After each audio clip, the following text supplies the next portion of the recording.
Thanks everybody hanging out in the chat right now. We're going to be talking about Tom Thibodeau, training camp notes, bunch of other stuff too, of course, COVID, more Mitch Robinson. I got State with me, man. Diehard Knicks, Diehard State of Mind on the Diehard Knicks podcast. All right, so let's get busy. Let's go.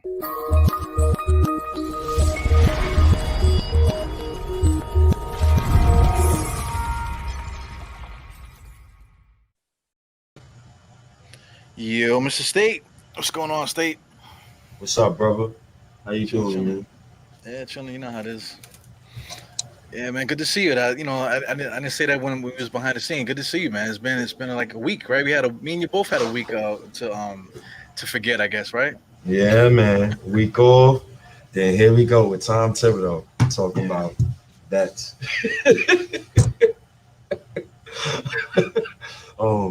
But yeah, man, it's been a week. I've been with my nephew basically damn near the whole time, but needed a mental break for everything. But let's get right to it, man. Preseason start next week. Yeah, time flies. Time ain't shit, right? Yeah. Before we just was talking about like the end of the season where fuck Trae Young and Julius Randle is soft. Tom Thibodeau is a a fraud. Like you say, and then now here we go about to start the whole thing all over again. Nah, not really. I got a different belief for Tibbs from last season to this season. I'm still kind of annoyed with him a little bit, but I feel like he's gonna change. But it's just a wait and see for me. So, but I still don't like Duke. He's just a typical liar. I love it when you call it the ARP guy a liar like that, man.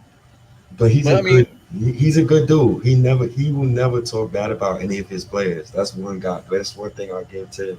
He always backs his players, even from the ref. So that's the one thing I always give to him, man. Yeah. Sure. Shout out. Speaking of good dude, they got Sergeant in the chat here. He's blowing us up a little bit. Got King Ribby is also here. So shout out to the Sergeant. Yeah, he missed the last podcast when we had his partner Cornerstone on here, man. But you have to make it up to us, man, Mr. Sergeant. We gotta get up with each other. Yeah, man. All right. So let's cut the small talk. All right. So cut the bullshit. I listened to your podcast, I think it was yesterday, and you was talking about the vaccine. Mm-hmm. And I see, people like Wiggins, you got Jonathan Isaac, Kyrie. I give Kyrie a little bit of leeway because Kyrie a 5%er, so I can understand. I can understand Kyrie and his cool. He a 5%er allegedly. I think he a 5%er, man. Yo, if I see him, I'm gonna say, yo, what's today's mathematics? And if he ain't got it, I'm beating his ass. You know what I'm saying? If you don't know it, I'm whooping his ass. Old school, man. Yeah, he a 5%er, but you see these guys, Bradley Beal, and you see these guys, and they're talking about the vaccine, and they saying stuff like, it's not enough knowledge, and this, that, and the third. So I don't understand why they ask these type of questions now, and then growing up, even in high school and in middle school, you even got shots and needles in your arm. Just like what Damian Lillard said, I think it was the other day he said that, and I was listening to his media day as well. I was listening to a lot of people's media days, especially the Knicks, but, just hearing different opinions on it. And then I listened to your opinion on it, and I'm like, yo, Evil was just spot on. Like, these dudes, we're not, you didn't sign up to be an effing scientist. But I could understand why you have your gripes about it. But at the end of the day, I listened to Shaq today. And this just simply put, if you're going to put your teammates at risk, then don't come to the games. If you don't want to get vaccinated, don't come to the games. It's no excuses no more. And you just hurt your team like that, honestly. You see the media storm around Andrew Wiggins, Isaac, and Kyrie and their teams, and now you got other players who got to answer questions about you all the time about the vaccine. And you don't really want that going into the season. You know what I'm saying? So, yeah, and you want to know what's so crazy, people? We spoke about this probably 2 weeks ago, and I said to you, I wonder if the Knicks will keep who's vaccinated private And I said you like I think mostly all of the Knicks is vaccinated, and whoop de doo, like all of them is vaccinated, and they all gave their reasons why. I just it just seems it comes off as selfish, and you come off as a bad teammate. You know, it's regular people who's from the streets who's working a 9 to 5, who's paying $250 to go to Madison Square Garden to watch you. They're human as well. I understand you're human, and you got choices. You should have a choice upon what to put in your body. But at the end of the day, it is what it is. And you can still get COVID if you get the vaccine. That's cool. And I can understand what Jonathan Isaac and those dudes is talking about. But you just destroy your locker room like that. And I, I wouldn't be surprised if all three players is traded in the middle of the season. You know? But Yeah. that was my take on it. Well, I said everything, a whole bunch of stuff that episode. But one thing I didn't really put too much emphasis on is just the fact that the teams do have power in this too, because it's not just a surprise that these guys are not vaccinated, and if it is a surprise, then that's a problem too. Because my whole thing is like you have to be a grown up. Listen, if you don't want to be vaccinated, let your team know. Say, listen, I don't give a fuck what you say. I'm not getting vaccinated. So then allow to have a conversation, allow the team to make a decision what they want to do. If let's say if you're playing for the only for it's really the New York teams and San Francisco.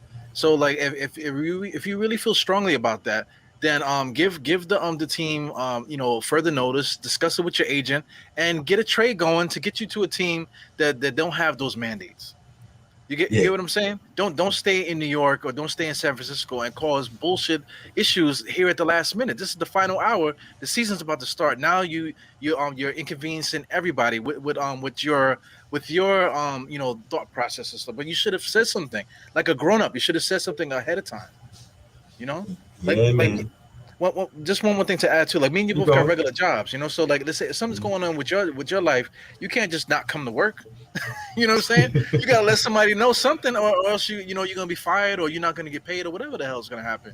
You have to give your jobs a notice about what's going on in your personal. You know what I'm saying? It's just grown up shit that you have to do in this life. So it's it kind of sucks that they're doing that. But because I mean it's like a two-way thing. You gotta communicate this stuff to your thing. And like I said, if you feel very strongly for this stuff, then good for you, man. But listen, ask for a trade to a team that you don't have to deal with this nonsense. That's the mature thing to do. Hmm. You know, So you telling me to ask Kyrie to go play? Kyrie said if he get traded, he's gonna retire. then he So should do that. He probably should do that. so you want to know what's so crazy, yo? How old is Kyrie? Kyrie, I need to. He's I not need. quite 30. He might be like 27 to 28, maybe 28, 29, something like that. So, because I gotta know, man. Let me see. Uh, Kyrie is 28. He should yeah, be going well, on 29.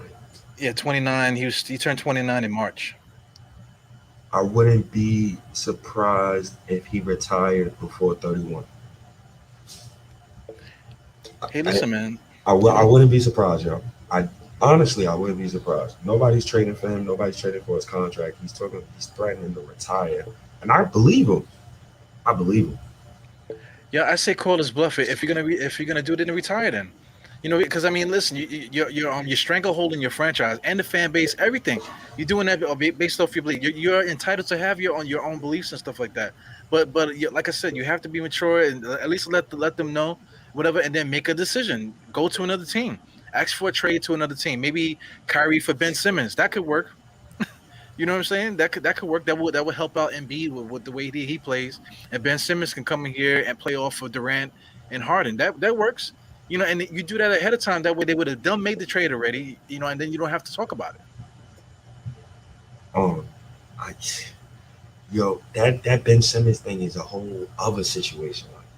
Yeah. That could we could talk about that a little bit, but just to stay on topic, it's tough because you want to be a good teammate, but I don't know, dog. I don't know what you want these guys to do. I mean, you want to force them to take something that they don't want to take. And I seen what Shaq said today, and he just opened my eyes to it. Like, yo, you don't play, don't play inside of a large market, man, or just retire.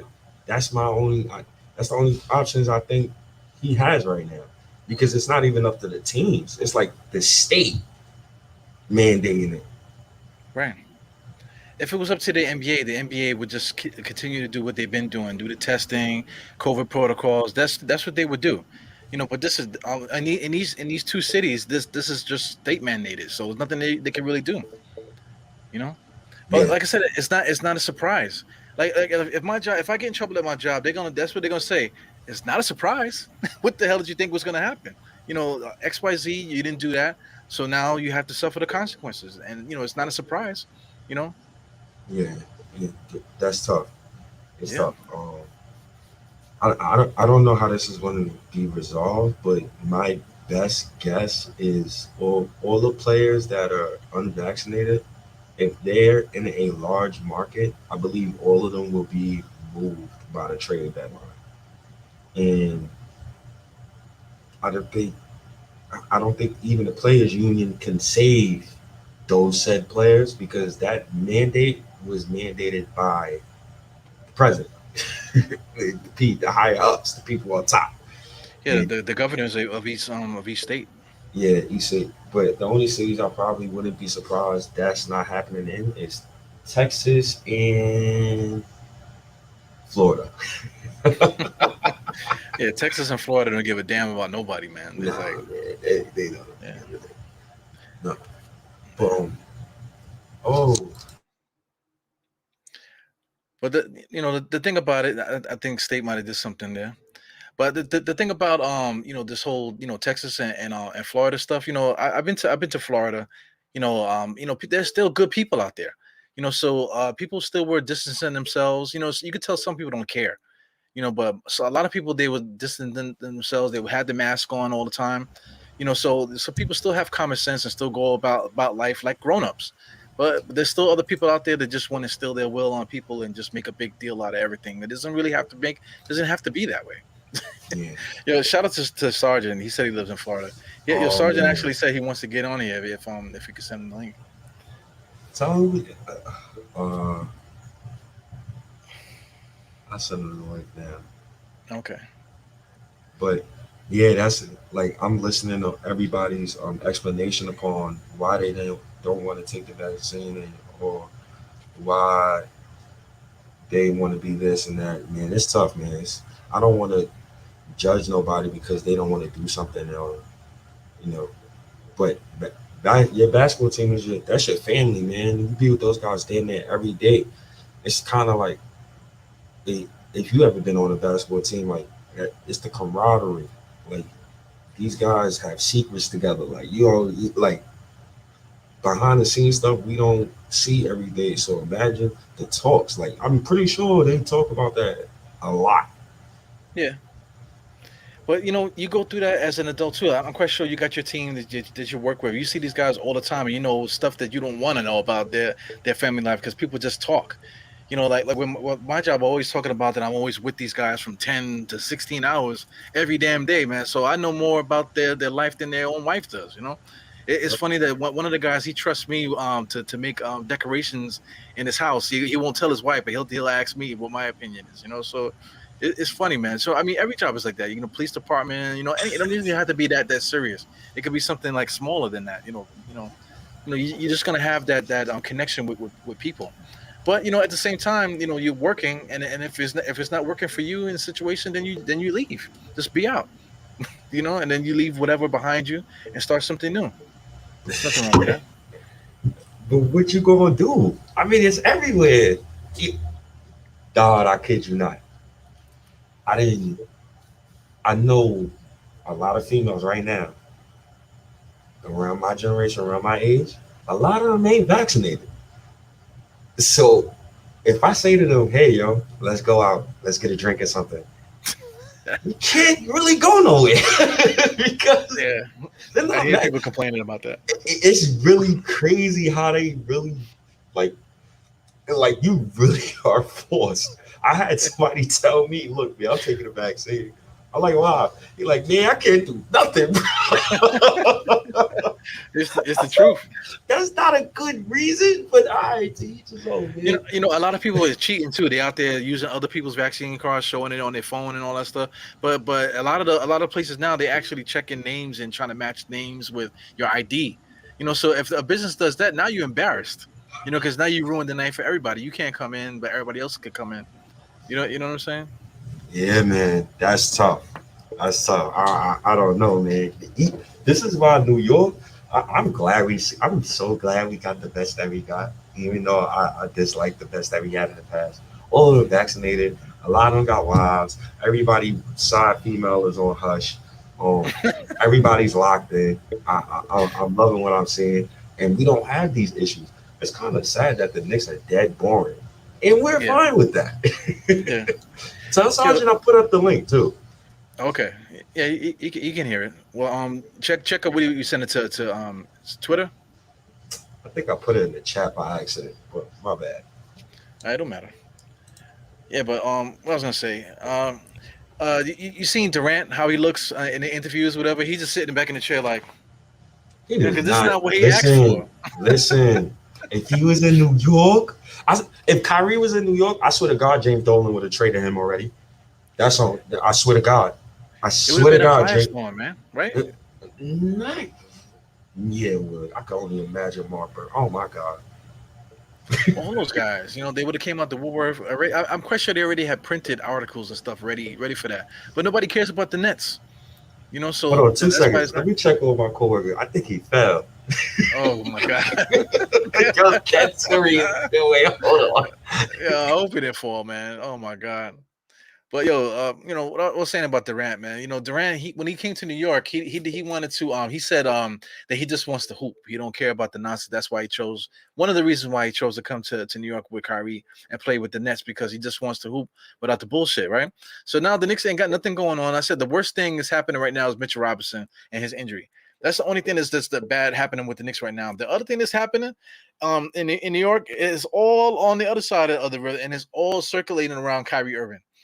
So a guy like Durant, he sacrificed a year and stuff like that, because of his injury.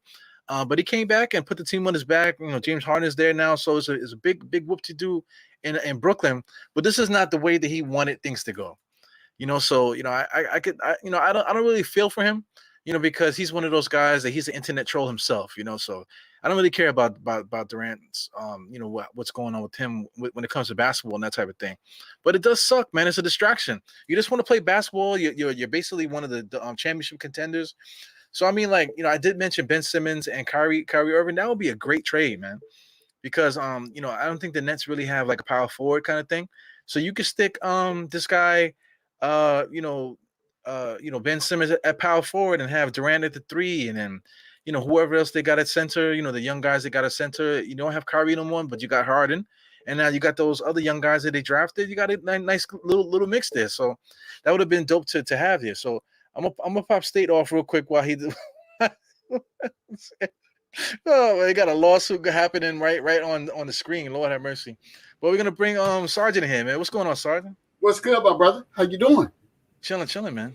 I think I ran into you one time on what it might have been Freezy's show. Yeah, I think Somebody's show. I think it was Fuji show. Yeah, for sure. Hey, it's a pleasure. First and foremost, thank you for having me. It's a pleasure to be here.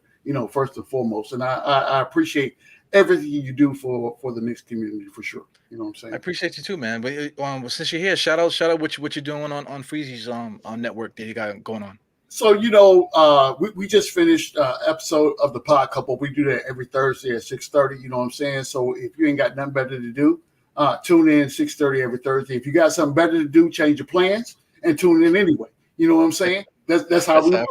You know what I'm saying? That's what we do. Yeah, that's how I feel too, man. I feel like, if you don't want to watch this, just change the channel. You know what I'm saying? That's it. You got this. Yeah, they got so many of us out here, and like I said, we all are friendly with each other. We all support each other. So, like, if you're gonna want to go check out a next guy, go ahead and do that, and then you come back maybe once you watch that, and then This is like, it's almost like this is like the new TV, like, switching channels. You could just click one video, watch that, click another guy's video, whatever, to support the guys you support. Facts, It's room for everybody. It's all about love. You know what I'm saying? Because we all talking about that thing that we love, and that's the New York Knicks. You know what I'm saying? That's what it's all about at the end of the day. And think about it. So I've been on this planet Earth for a half a century. You know what I'm saying? So I've seen the evolution of Knicks fans.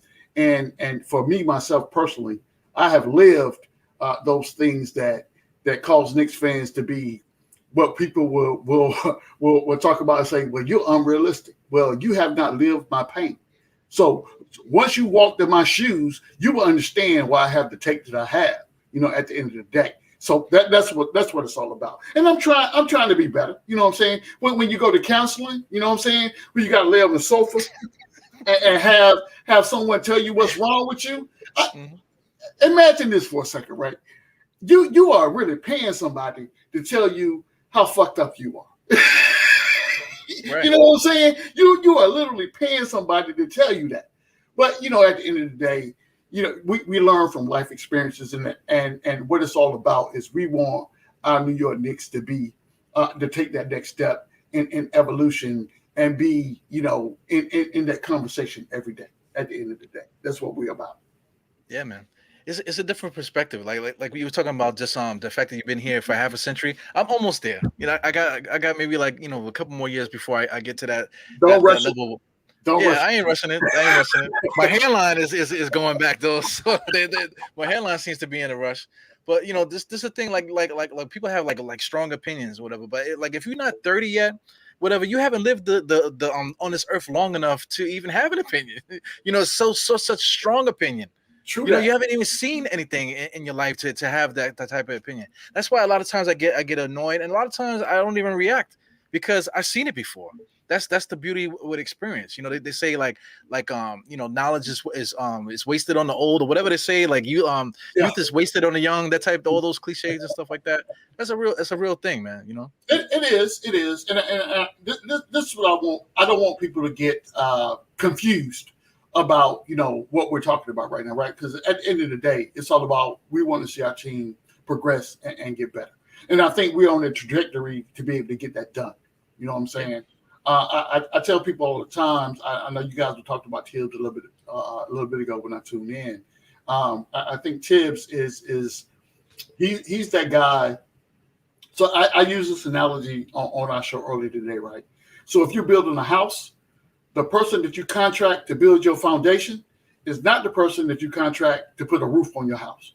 That's two different skill sets, right? So Tibbs is that guy that's going to build that foundation. And once the foundation is built, you got to bring in the next contractor to take us to the next phase of what the project is and what we got going on. That's how I look at it. Nothing against Tibbs, right? He is doing what he was hired to do right now. But in everything that we do, there is always going to be an evolution. That's my boy right there. What's up, OG? Good, man. What's up, man? How you? State, did he die, State? Huh? Nah. He dropped one. He dropped one of those. He dropped one of those machines, one of those ventilating machines. I'm like, yo, what's up, man? It sound like Hawkhead, man. You turn the show into the get indicted hotline and shit. Like, oh my god, we gotta give statements now. Oh my god. Yeah, so what were we talking before you got out of here? We were talking about did we get to Tom Thibodeau yet, or were we still kind of like getting there? Nah, we did it. I think we were still on the whole team COVID thing, but I guess we can get past that. Well, unless you want to ask OG. G-Man, what's your thoughts on the whole COVID thing? The stuff going on everywhere, basically. So I look at it like this, right? And again, we talked about this on our show as well. So let's take this out of the NBA and let's look at it from a holistic standpoint. Anything that we do in life, there are rules and regulations to everything that we do. And if you want to be a part of what's going on, you have to adhere to what these rules are. If you don't, then don't. And go on and do something different, right? That's your choice. It's a personal choice. Now, whether it's religious, whether it's the conspiracy theorists or whatever it is, whatever your choice is your choice. You should not be beaten down because of the choice that you made. That's your personal choice. So when we're talking about, so this is my thing, and I said this on our show earlier today. Why are and people have outlined 4 players in the NBA that chose not to get vaccinated. Right? That's a personal choice. Why are we vilifying these guys? The only thing that's going to happen to them, you're not going to get paid. You have a potential to be traded because you're not available for your teammates, right? So, but that's the choice that you made. Why is that a story? So what mainstream media does, right? They want to take people that they choose to voice what their opinions are, and once they do that, then all of a sudden you're the villain. So let's take this back a couple. Well, I'm not going to say a century. Let's take it back a decade or 2 or 3, right? So the same thing happens when you talk about a Martin Luther King, when you talk about a Malcolm X, right? So when you plaster these guys on the TV, oh, you're saying something contrary to what everybody else believes. So you're the villain. You're the bad guy. I believe this. I believe that in a team sport, for a Kyrie Irving, a Bradley Beal, a Wiggins to come out and say, okay, this is what I believe, they have to think in their mind, I am impacting my teammates. So do my teammates outweigh what my personal belief is? That's the question. Yeah. And when you take that stand, you have said my personal beliefs outweigh everything else that's going on, period. Point blank, period, right? And I have to respect that. Now, what the team does after that standpoint, oh, I know what they're about to do. They're about to get on the phone and be like, hey, check this out. I got this kid right here. He's a good ball player. If you give me this, that, and the third, I can give him to you. And then you have to make the realization and say, well, if you did that there, what makes me believe that you won't do it here? And do I want that problem? Do I want that smoke? You know what I'm saying? So, I mean, at the end of the day, it's about your personal beliefs and your personal choice. Whatever you do, you're a grown ass man. Whatever you do, it's what you do. You know what I'm saying? I don't flow one way or the other. The only thing I'm about right now is what's best for. This is what I would say. I'm glad the Knicks are not having to go through that problem. That's all I would say right now. I'm glad we ain't got the issue.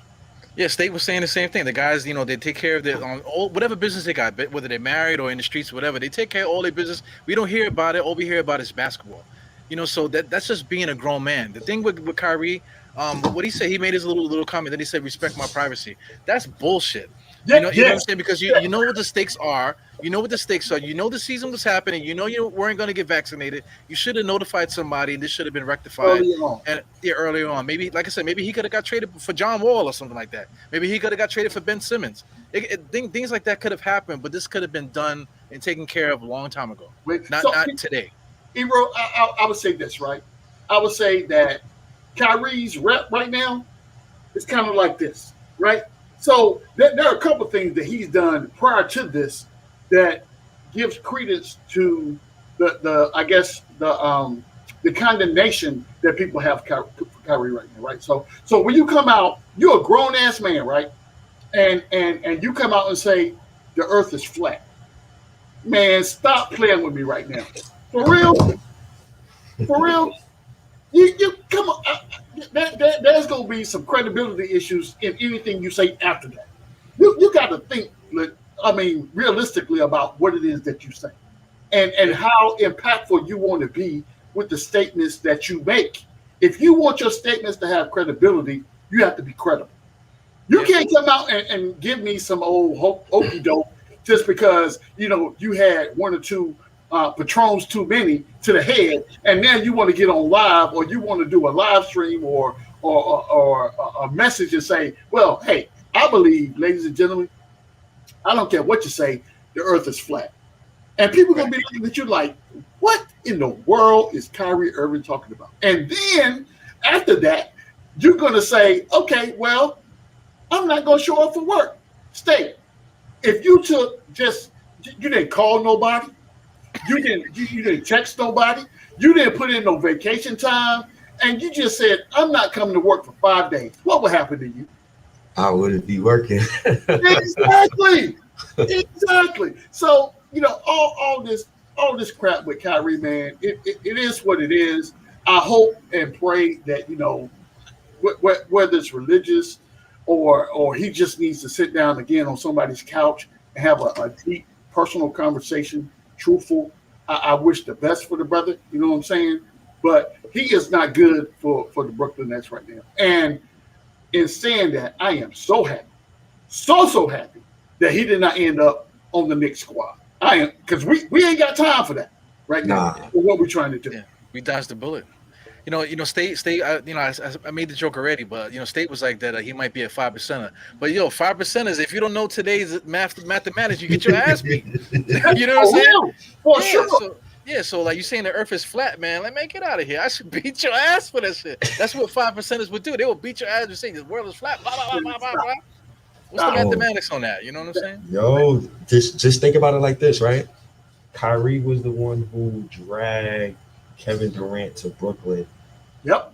And he's basically the reason why Steve Mills and Scott Perry went to Julius Randle and gave Julius Randle that contract. Yep. Kyrie is the reason why basically right now, as I'm looking at how both the Knicks roster and the Nets roster is currently constructed, and as far as like assets is concerned, it's looking real shaky. And like Kyrie's a great player. He's a Hall of Famer. And me, I respect people who got a different opinion than other people. So I'm gonna always respect Kyrie Irving. Like I'm not mad at the things he said. It's just how he comes off. It's like he don't really give a damn about nobody else but himself. It comes off as selfish. Yep. And it takes a certain type of person to understand a person like Kyrie, because an OG could probably understand where Kyrie's coming from, rather than a teenager can be like, "What the hell is this man is talking about?" But well, not all teenagers, but some. But Kyrie, he always want to sound like he's the smartest person in the room, and I respect people like that. Like if you feel that way, if you're confident about the things you're saying, you got a belief about the things that you believe in, then say it. But at the same time, Durant avoided the Knicks, right? Yeah. Randle wanted the smoke, and I respect that, because you had people like me ready to trade Randle for who I wanted to trade him for, Marvin Bagley and Buddy Hill. Let me get a first round pick. Yeah, from Sacramento. Yeah, Sacramento. And that was one of my favorite trades last summer. Now I look like a dummy, and Randle got re-signed. So jokes on you, State. And Randle's fully vaccinated. I'm so glad we legit don't have to sit here and say, "Oh man, here we go again, yo." No doubt. No doubt. So those outside influences is definitely what we don't need when we're talking about rebuilding and getting the franchise to the next level. We don't need those distractions for sure. Yeah. So we definitely dodged the bullet in everything that went on. And I was mad when I heard that KD could have potentially came to the Knicks. I'm like, what you mean he's going to Brooklyn? Oh my God! Boy, look, I had a meltdown. I had to be in. I had to go outside and do a whole bunch of woosahs and in the spa and all the other stuff. I was upset, but looking back on it right now, we definitely dodged the bullet for sure. Sure. I felt the same way too. I had to get my drink. I had to sit back and think about it. So now, because I got the podcast going on, I already didn't said a whole bunch of stuff now. So now I got to sit back and figure out how I'm going to clean up everything that I said, based off of really just a thought. Somebody just put it out there and everybody just went for it. And then now we look crazy, whatever. But, like I said, things happen for a reason. So, like I said, through experience, whatever. Younger people that just experiencing this stuff now, they'll remember this and whatever, and and just go from there. But in order for us to get Julius Randle, for him to get there, and for all the things that's happened for us right at the moment, that would not have happened unless we dodged that bullet. A few years. It only was a few years ago. Yeah, It was not that long ago. So, fellas, I appreciate you having me on, but you know what? I got real life stuff to do in the AM. So, and once you get over, that half a century mark, I got to get my sleep. I got to get my sleep. So, Yeah, I but, totally, but, totally but for understand sure, that. this would not be the last time I visit this platform. I appreciate you guys for having me, and Eru, I'm gonna pray for you because you up here with State, and State gonna give you the business. I already know how it go. Yeah, State's my guy, man. State's one of the best. All you guys are some of the best guys out there, man. So No appreciate doubt. you Hey, coming I on, appreciate you guys, man. You know what I'm saying? Appreciate you, OJ. Salute. no doubt. All right, Mr. State. Well, we were on our way getting to Tom Thibodeau before we had Mr. Sergeant come up in here. So how you want to take it this way? Um, first, I want to just thank God that I want to talk about the Ben Simmons situation real quick because Okay. I want to bring something to the light. I like what the Knicks has done so far. So let me paint this picture to you, Diehard. Let's say you got a team like Philly, right? And you got a franchise center who is 300 plus pounds. He's a generational talent. He can't stay healthy. You know that he's already been out basically for 2 seasons already with knee issues. Um, so you know he's not going to play all 82 games, right? You know today's NBA, they play fast, right? And now they're at a fork in the road because when you have a guy like Embiid, you want to compete now. And if he's your best player, like, and you don't have a guy on the same level as him, but a wing player, I don't think it's never going to work. I don't think Tobias Harris is that guy. I think Tobias Harris, he's a great champ. He could be my fourth option. He'd be a damn good fourth option on a championship team. He's not good enough to be a third option. When you look at the Bucks, you got Drew Holiday, you got Chris Middleton. Who are you taking out of those three? I'm taking Chris Middleton and Drew before I take Tobias Harris. Chris Middleton and Drew, both two-way players. And Middleton shows up in the playoffs. And he can guard the other team's best player because usually Giannis doesn't do that. Middleton does that. And he's a damn good player. And, so you got a guy like Embiid, right?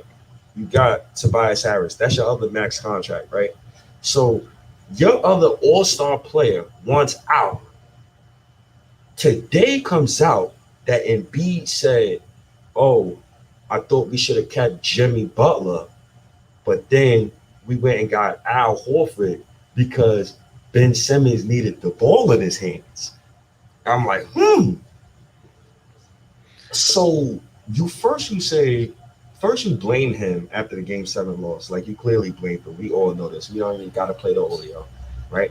The coach says he's not a championship point guard, right? And you actually throw him under the bus again like that? So let's say real quick, right? You trade Ben Simmons. You're not going to get equal value, right? You still want to compete for a championship after this trade. So you're not going to just trade him for anybody. But the caveat is the team that trades for him going to have to build an offense around him. How the hell is that going to be possible before this season, before next season is done? How? See, that's the whole problem. We talked about it before, but you got to blame Philly. The management there, they had no foresight. When you have those two type of players, there's two different styles of play. So you got to draw the line in the sand and say, listen, we got to pick one. Because we have to build around a certain player. Like you mentioned, Tobias Harris is now stuck in between two guys that he can't play with either one of them. And now when Embiid is hurt, now Tobias Harris got to be somebody that he's not. Ben Simmons didn't show up. Now Tobias Harris got to be somebody that he's not. You know what I'm saying? You take one of those guys out and replace them with somebody else that complements what's happening on the team. Now you have something different going on. Now Tobias Harris can be Tobias Harris and not have to be Melo. You know what I'm saying? Because he's nowhere near Melo's stratosphere. You know what I'm saying? So like you get rid of Embiid, maybe get a couple pieces there to fill out the roster. Now you have a good team. You take Ben Simmons out, get a point guard in there or somebody that complements Embiid and Tobias. Now you got a squad. You know what I'm saying? There's so many different ways that you could do it. So I mean, like I mentioned John Wall because it just came to my head. John Wall right now is not doing anything, but at least between John Wall and the Houston Rockets, they both made a decision and said that I'm not going to play for y'all, and they said, yeah, we don't want you to play for us. So make that decision early. You know what I'm saying? Put it out there that way. If something comes up, you can make that deal nice and easy. So I think that's what it should that's what Philly should have did. And then right now, John Wall for Ben Simmons works to me because you could put Ben Simmons now at the power forward or small forward to play along with Michael Porter Jr. they have over there, and what's his name? Is it no Kevin Porter Jr. and the other kid Jalen Green. Now you got something to play with over there, style of play that you can go with, and then you send John Wall over there with the Embiid. Now you just have a more aggressive point guard. Maybe it'll work. Yep, yep. And I don't know. I don't know what trade we can do. I mean, I don't know what trade we can do in order. I mean, I don't know what trade Philly can do in order to be successful and try to win a championship, but not look like they tanking at the same time. Right. They got to do something, man. I mean, see, right now, this is not the time to do it. It should have been done already. Because now you're in training camp. You got to get guys ready for the season. Guys are still trying to get in shape. The coaching staff is still trying to figure out what they want to do. Now when you have all this turmoil going around your team, now you're stuck. Now you're like, well, what the hell am I supposed to do? How are we gonna combat this and salvage the season? Because it is 82 games. It takes a long time, but while this is happening, you can basically destroy the whole season right now in the beginning. Before you can even get started. It's crazy. Yeah, that's crazy. I don't know. And like, who you going to trade Ben Simmons for? That's going to have you better than the Bucks. I don't think there's no trade out there for him. So if I'm Philly, I'm sitting there, I'm waiting it out. That's the best advice I got for that. I will wait it out, man, and I will find the hell out of Ben Simmons, because at the same time, Ben Simmons, you can't point at nobody but yourself. You're a great player. You're too good of a player to pass up an open dunk. Like, you're too good for that. Even though Thibodeau was the one who actually lost the game. Low key, people who talk about J.R. Smith, but low key, George Hill was the one that missed free throws. But he looks like the villain right now. The fans don't want him. When Randall had a bad season last season, we didn't people wasn't making we wasn't burning his jersey or nothing. People wasn't making videos like, get the F out the city, y'all. We don't want you here. You stink. I was saying, we wasn't being that disrespectful. He still put up 20. He still put up 19 and 9. He still put up 19 and 9. So it's like, it's not like he wasn't producing. It's just me personally, I just expected better. Play better basketball. You can put up the numbers, but don't play like that ever again. But he had him for a few years too, man. He was hurt his first year, and then he played what's his 4 seasons he played with them. So Philly fans already know what they're getting out of him. Especially, he averaged 15, he averaged 16 again, and last year he averaged 14. You know what I'm saying? So they're not seeing the progression as far as his points per game and that type of thing. And then Philly fans, you can see that it's not working with Embiid and stuff like that. The franchise is a thing too. Doc Rivers is Doc Rivers. You know what I'm saying? So you signed Doc Rivers, and now you're wasting Doc Rivers with all this BS is happening. See, imagine we signed Tom Thibodeau. Now all of a sudden we're going through the same thing that Philly's going through. Now you're wasting the whole fact that we got Tom Thibodeau there. And you basically destroyed everything you got going on there. You know what I'm saying? So, it's unfortunate for them. But I hear what you're saying about the for Phillies to just leave Ben Simmons on the rack, whatever, and then just do what they got to do with that. But if they tell Ben Simmons to leave and don't come back until they figure it out, what does that do to the franchise? You know what I'm saying? You put the fan base. You already, we already said, the fan base is going crazy, man. You're gonna put the fan base on notice. You're gonna put you just screw everything up. You know what I'm saying? I'm not sure if you heard what I was saying there. Please say that again. My bad. I was telling my coworker. I cleared the floor. Well, just basically, Ben, I was saying that they have Doc Rivers. So could you imagine if this was happening to the Knicks? We have Tom Thibodeau. You're wasting Tom Thibodeau. He's not gonna live forever. Doc Rivers is not gonna live forever. So right now you have him here. So you should be thinking about bettering the team. So I hear what you're saying about leaving Ben Simmons on the shelf and making him wait out and that type of thing. But what does that do to the franchise? What does that do to the fan base? You basically destroy everything. Yeah. You destroy everything. Like as a team, if this happened to the Knicks right now, I would be heartbroken right now. Because like right now, I'm thinking that we might be a championship contender. Now you're talking about that we might not be anything for a whole year. You know? Yo, bro, I like, and that's honestly like I found myself like being appreciative of Julius Randle even more. Less slander on Twitter, not talking bad about the playoffs was cool. I don't even if you noticed, I don't even bring him up when I talk about the playoffs. I talk about one man, the Thibodeau. I don't even bring him up because how can I and this is for a lot of you guys, like what I'm about to say. I know a lot of y'all in the chat is around my age. I'm 31. And I've been watching the Knicks for 20 years, going on 21. How can I sit here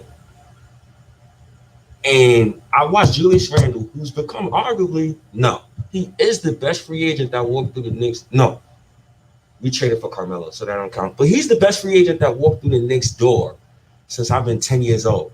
That's 2000. We traded Pat in 01, I believe. Yeah, I believe it was 01. And then we got guys like Jerome James and we got Stephon Marbury. And, we got all these free agents.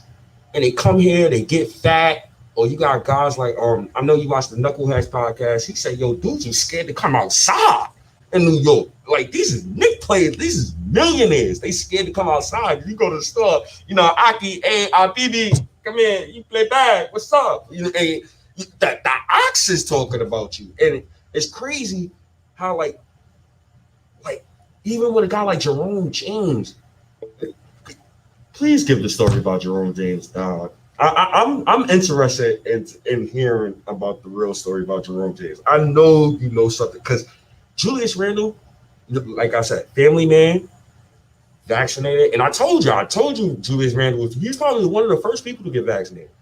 You don't hear him getting in trouble. Even last season, you ain't hear him getting into trouble, nothing like that. No squabbles at practice, nothing like that. Great leader. Always in the gym, even when Thibodeau said, our guys is always in the gym, this, that, and the third. So I need you to explain to me what the hell happened with Jerome James and these guys. Like, what transpired at that time? Like, please, the floor is yours. I gotta know. Well, Jerome James, it wasn't really that serious. I don't think he loved basketball. That's basically it. He basically ate his way out the NBA. But I will give him credit. Isaiah Thomas was trying to get talent, pull talent out of his ass. Basically, you can just go down to every single player that he picked up. He took a flyer on everybody. Even Jamal Crawford, when he was with Chicago, he was hoping that Jamal Crawford would become something way better than he was. Jamal Crawford was good, but he was expecting him to be like Jordan or something when he brought him over here. Same thing with Eddie Curry. When he saw Eddie Curry, he thought he was looking at Shaq. Hoping that he would be Shaq. Let me bring him here and then I'll mold him into whatever. So basically, that's all it was with everybody that Isaiah Thomas brought over. But with the thing with Jerome James when he was with Sacramento. What was it, Sacramento or no? I think it was Seattle. Excuse me, it was Seattle. Yeah, so I think they swept Sacramento or something like that.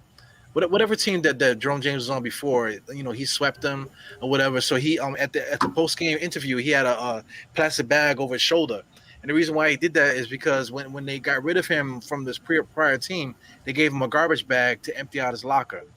So it seemed like the dude had balls, like he cared. But as soon as he got here, he just basically cashed out. You know what I'm saying? And ate his way out the league. Wow. Big snacks is what they call them on Wikipedia. Wow. Big snacks, yeah. And so it's like go ahead. we took the bullet right between the eyes during that freaking era, man. I feel like everybody that we picked up it got a stupid ass story for every single player. So when General was here, we were talking about experience and stuff like that. Well, you just remembered it because we just been through it. So now the same thing that we've been through already, Philly's going through it now. Houston is going through it. Brooklyn is going through it. The Knicks have been through all that shit already. So when I see it, I'm not really surprised because it happened to us already. But at the same time, I don't have no sympathy because when it was happening to us, we were the laughing stock. So now it's time for somebody else to get some to eat the cat poop. Yeah, man. Yeah, man. So shout outs to Randall, man. I can't be mad at everything that's going on, man. It's tough to watch today's NBA and just the world in general. Even outside of the NBA, like you got regular people who is going through a lot of things. Shout outs to Karl Anthony Towns, man. I really, really feel bad for that kid. Before we even get to the Thibodeau stuff, It's connected though. It's still connected to the Thibodeau. well, yes, it is connected to each other. How do you feel about Towns, man? I know you. Talk to me about Towns, because you're the one who brought that whole Towns situation up first. Because I remember, I never thought about Towns. I always thought Towns and Randall was a stupid front court combination. But I've been sitting on it. I've been thinking about it for like 2-3 months. I've been sitting on it. And I'm curious because I know you watched that, his media day, he was talking about teammates and stuff. But how do you feel about him, man? Well, the same thing. I just had that Mitchell Robinson episode before we started this. Mitchell Robinson is only on 23. Karl Anthony Towns is only 20. What is he? 25 now? Yeah, he's 25. These guys are still young, man. Even you're 31. So think back to where you was at 25. You're a different person now compared to then. Different whole mindset to everything that's going on with your life is different. You know what I'm saying? So these guys are experiencing real life things for the first time in their life. He lost his mom. He lost a bunch of people in his family. And that's one thing that he didn't say. He was just kind of just talking about the team and stuff like that. But outside of that, his personal life was kind of chaotic as well. So that's a lot of pressure for a dude to be going through all that stuff. But even though he's going through that, the last, not even the last 3 years for his career, 22, 11, and 3 with a block and a half, almost a steal a game. And great percentages all across the board. He's basically at 50% from the field, but he still shoots 40% from 3 as like a center.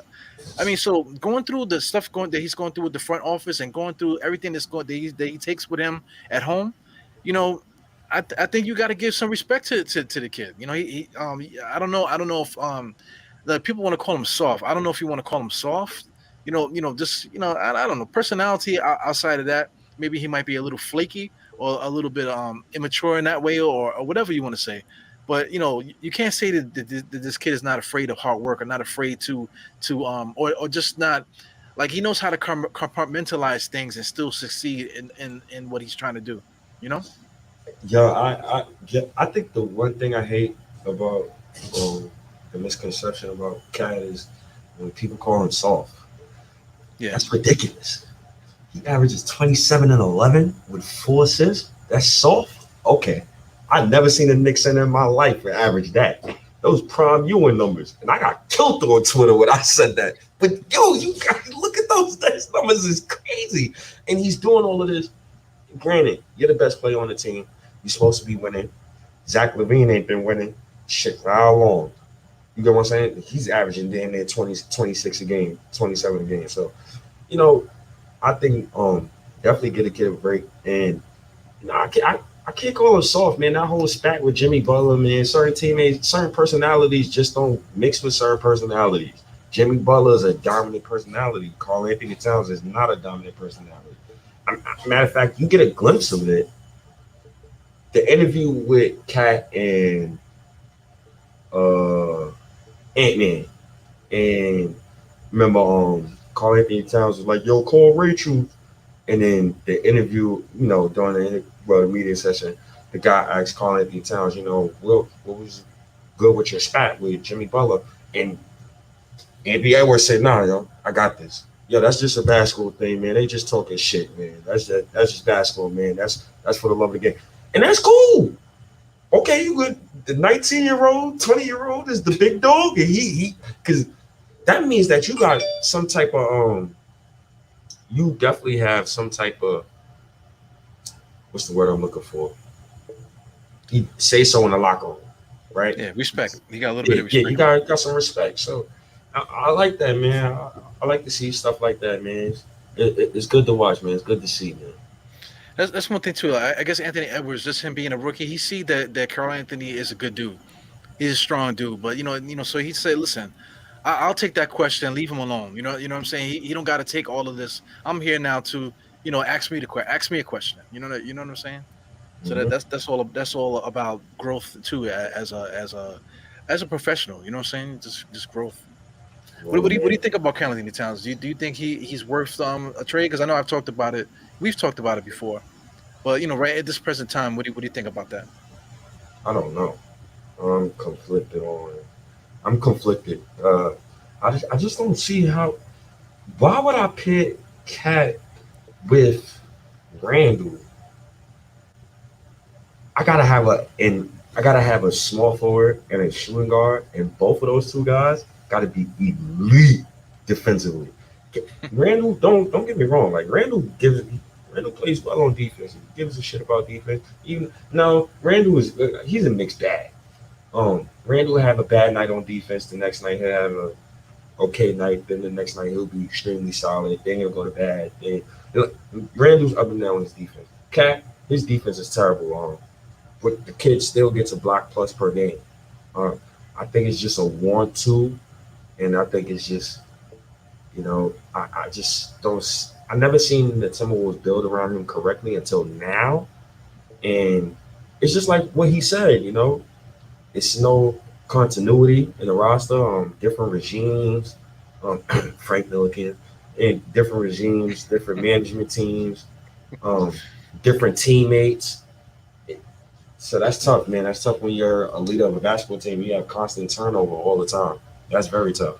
Right, and then the pressure is for him to continuously compete and put up the numbers. He's been doing everything on his end he's supposed to do, but the franchise not. So I totally get why he vented that way.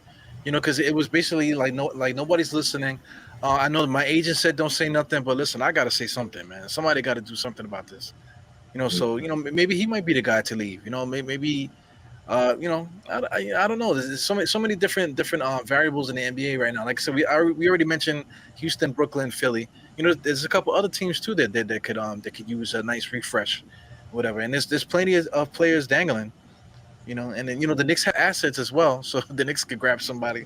Maybe I don't know. For me, I would like for them to save their assets for a superstar wing.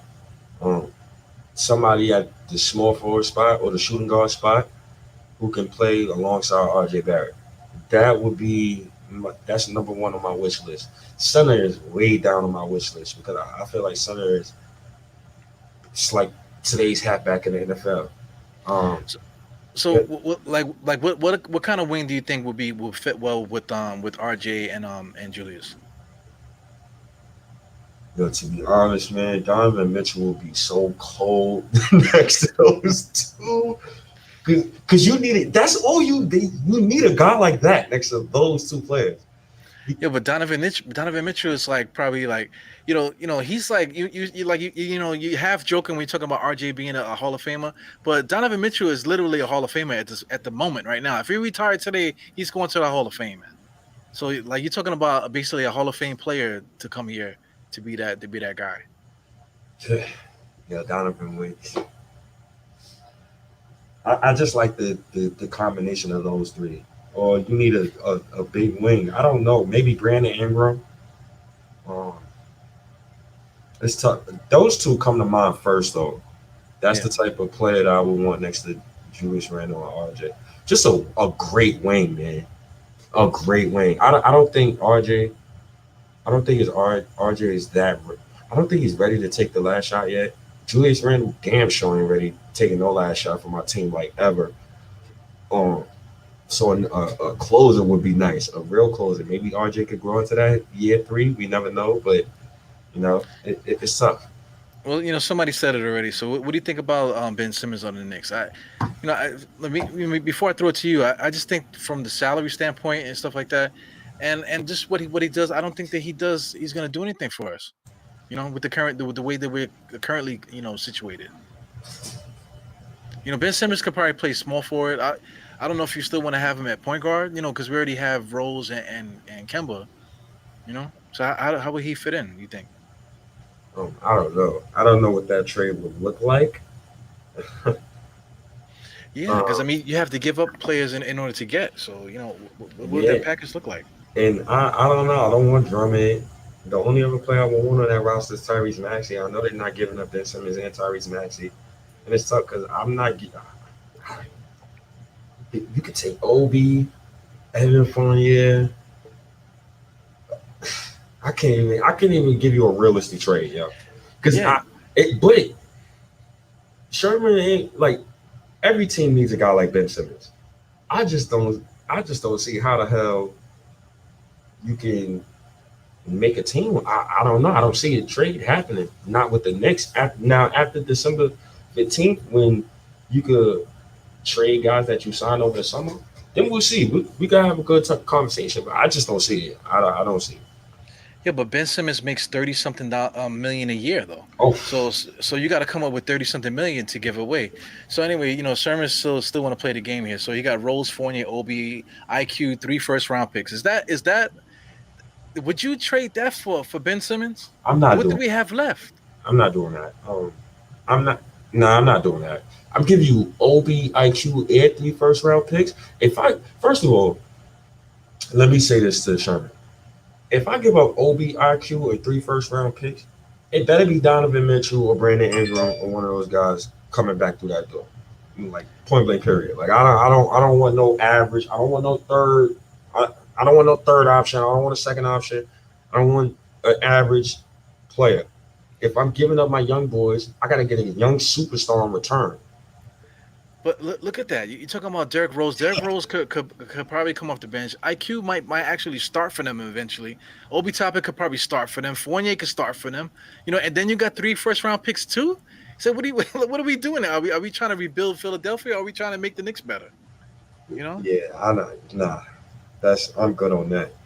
But I will say this: if Leon Rose could get, if he could get Ben Simmons for a penny on a dollar, then you do it. By all means, you do it. If you could get him for a low, I just can't do it for that trade package. That is too much for me. That's too much. That's a crazy trade for a guy who can't shoot the ball at all. Like he only averaged 14. You got to build the offense around him. That's the main thing. And I know Thibodeau ain't not building no goddamn offense around you. I want these guys to play how the hell I want them to play. You run this ship here. So yeah. I don't know, man. I don't think he's a point guard anymore. I think now you got to stop playing that game and put him. He would be an advantage at power forward because he could break down any power forward and he could post up, and he's strong enough, and he could rebound and everything like that. Small forward, he can compete. You know what I'm saying? So I think he really needs to be thrown in the forward spot and kind of like really take advantage of his ability to get, past bigger people like that and with the strength and stuff, and then really get a real point guard in there, to for him to play off of, and that type of thing. So I really, I don't think that he should be like the primary point guard anymore.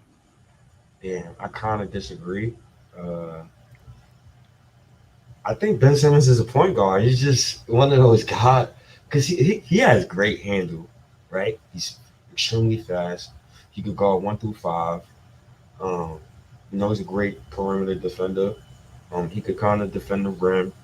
Strong. People focus on the shooting part, but he's great at everything else. You just described the wing, though. Everything you just said, you just described the great wing. But who does NBA positions anymore? The point guard is the guy who brings up the goddamn ball. And Ben Simmons is a guy who brings up the ball. So I could just label him a point guard. I mean, if you want to play him as small forward, I could see how it could work. But at the same time, you still gotta build your offense around it. I think he would flip. I think he could play point guard in today's NBA. He's done it. He's done it for 3-4 years already. And his best season is funny. His best season was with damn near Sam Hinkie's roster. And that was his rookie year. And he's around shooting. JJ Redick, you got Robert Covington, got Embiid. Now you hear what I'm saying? Like those guys fit way better next to Ben Simmons than I don't know, whatever the hell Jerry Colangelo tried to do. Did you imagine if Steve Mills had a burner account and was talking shit about Knicks players and got caught? Somebody called him that, and somebody said, yes, that is his burner account. He's been tweeting from that account. And you've been talking shit about your players on that team. Bro, we would be still talking about that to this day. Like a lot of teams, they're letting them slide. A lot of stuff is sliding under the rug. But it's all right. It's cool. Yeah, I'm salty, man, because I mean they don't let us get away with nothing. All this time that we've been following the Knicks, they don't let us get away with nothing, man. So it kind of angers me to see when other teams and other people around the league are doing stuff and nobody says anything. So like New York media will eat them alive, you know. Yeah, man. So it's just unfortunate, with the way that they treat us. The Knicks fans, Knicks franchise, everything. It's just not fair, man.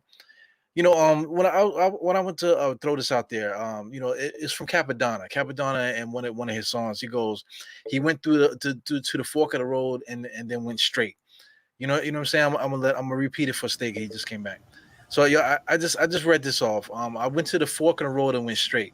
You know what I'm saying? That's essentially what all these teams are doing. Philly, especially, the fork in the road is Ben and Embiid. Instead of making a decision to go which direction, they went straight. You know what I'm saying? They just kept going with that, which is going to end up in hitting the divider or something like that. You know what I'm saying? You're going to crash. That's essentially what happened.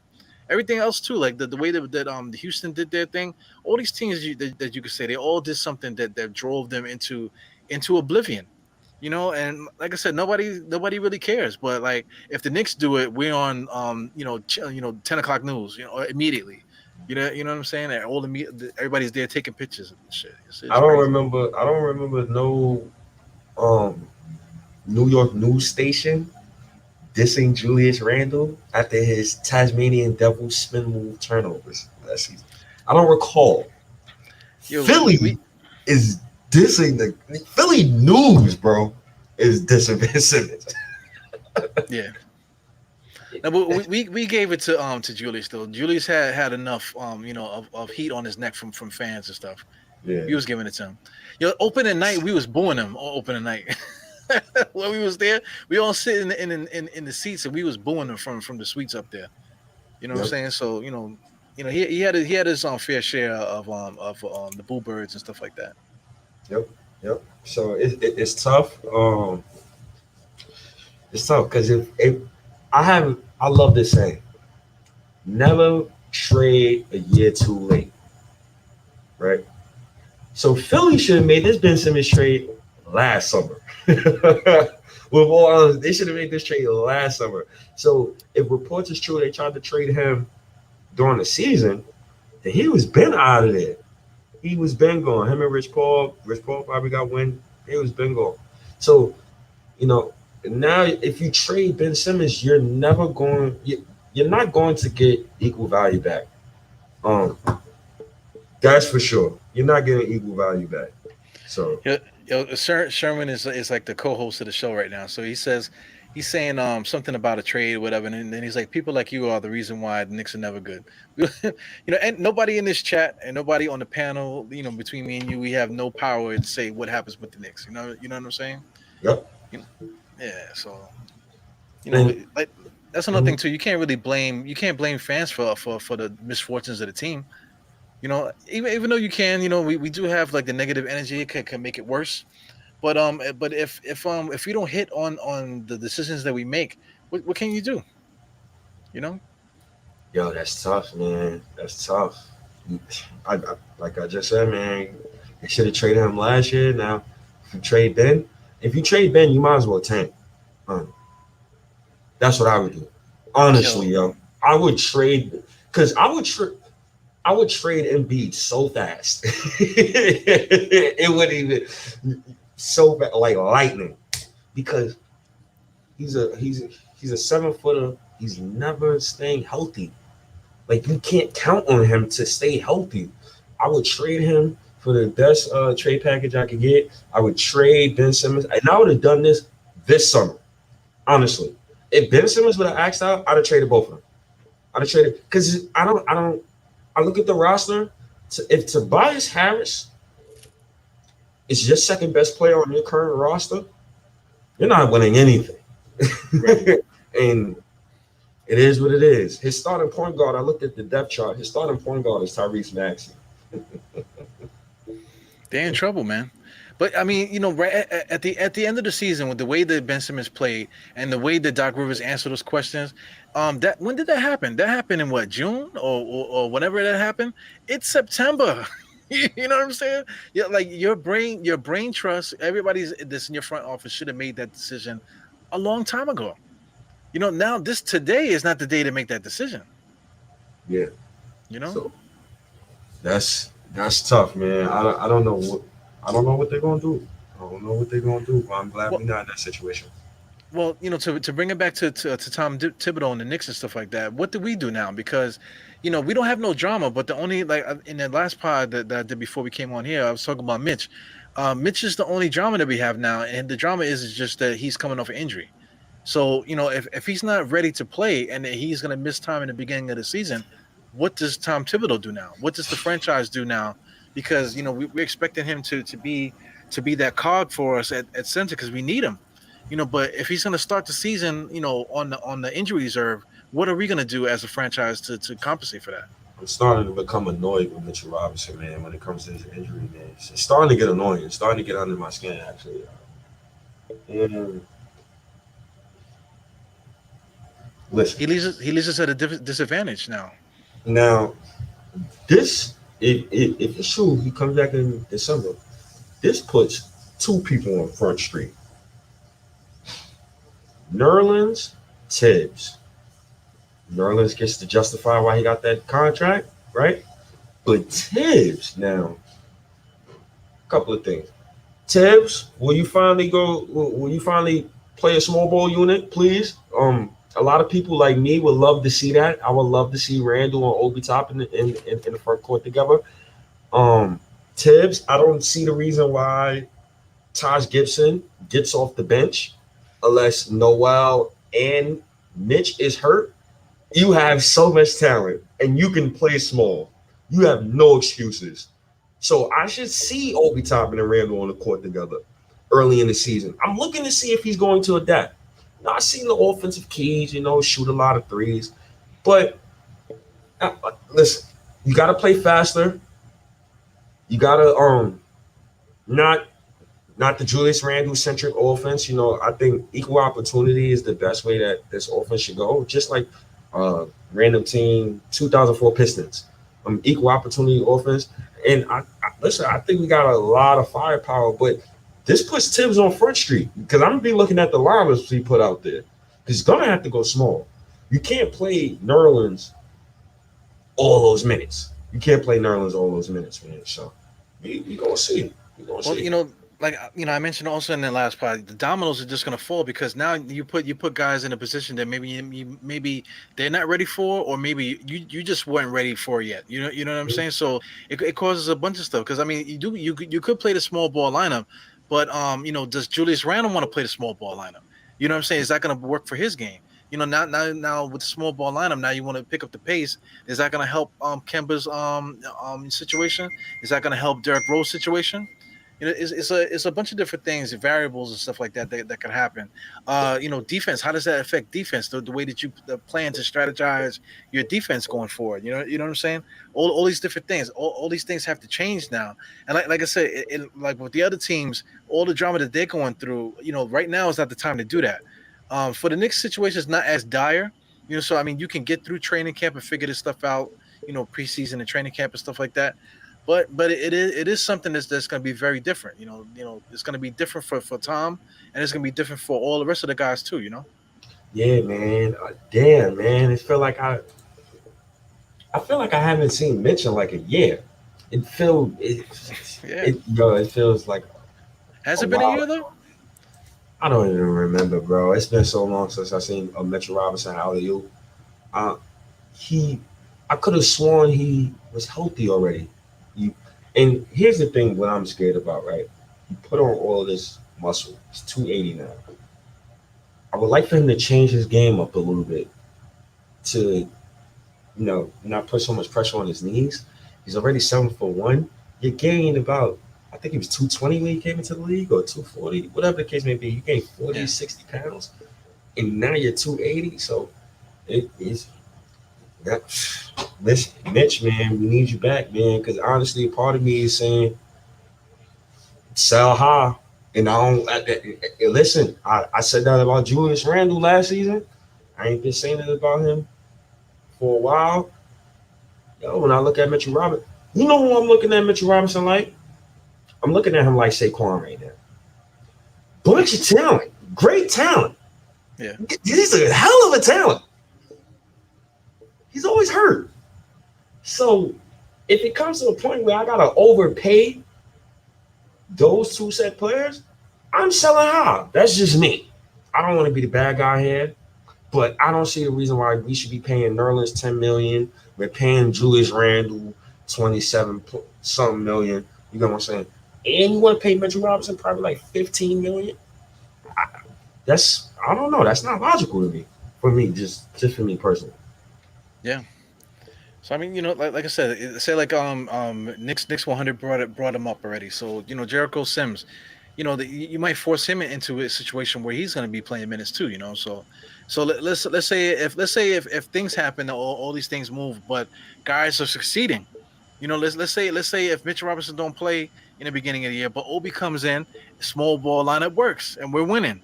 You know what I'm saying? Let's say we don't call up Taj, because Taj is older. We end up using Jericho, and Jericho starts playing well. Now you're gonna be thinking about, okay, we don't need Mitch at all now. You know what I'm saying? If everything is playing, if everybody's stepping up and doing what they need to do for us to win, now you could say like, okay, well now let's get rid of Mitch Robinson now. He's not in our plans anymore. But that's the thing. Like the mystery about Mitchell Robinson is just so intriguing because we haven't seen him in so long. Like we don't know we don't know what we're gonna get. Yeah. You see Nerlens talking about, I've been working on my corner three. So that's something that I've always emphasized on this Knicks team. Like we need shooting.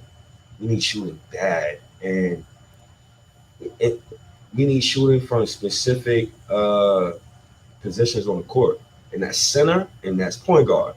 So you see, we got Kemba Walker, but at that center spot, the reason why I say I would like for my center to shoot because of spacing. Let's say in a playoff situation, Giannis will shoot the ball, but the guy's next to Brook Lopez, and Brook Lopez will shoot the three. So he has wide open lanes. You can't cheat off Chris Middleton, can't cheat off Drew Holiday. So it's tough to guard those dudes when the other four players who don't have the ball can shoot the ball very, very well. So that's tough. That's tough, man. Yeah. Well, Sherman's talking about Sims, Jericho Sims still. Yeah, Jericho Sims showed post moves in summer league, so I'm not really worried about him. He doesn't have to be Elijah Wan. Nobody really has to be Elijah Wan. Just be basic. Have a basic drop step moves, turn around, hook shot, both hands. That's basic stuff there. If Jericho Sims showed that in summer league, so I think he'll do well with that. For Jericho, it really just a matter of time for him. I think. Yep. So. Mitch, man, God bless him, man. I hope he can stay here. I hope he can be a Knick for the next decade. But them injuries, man, it's tough. It's tough for me to invest, especially with Nerlens. He's made of glass. So I'm damn near shaking about him. So it's going to be tough when it comes to Tibbs and these guys, man. Yeah. Anything else to add for Tom Thibodeau? Any about what he was saying or anything like that?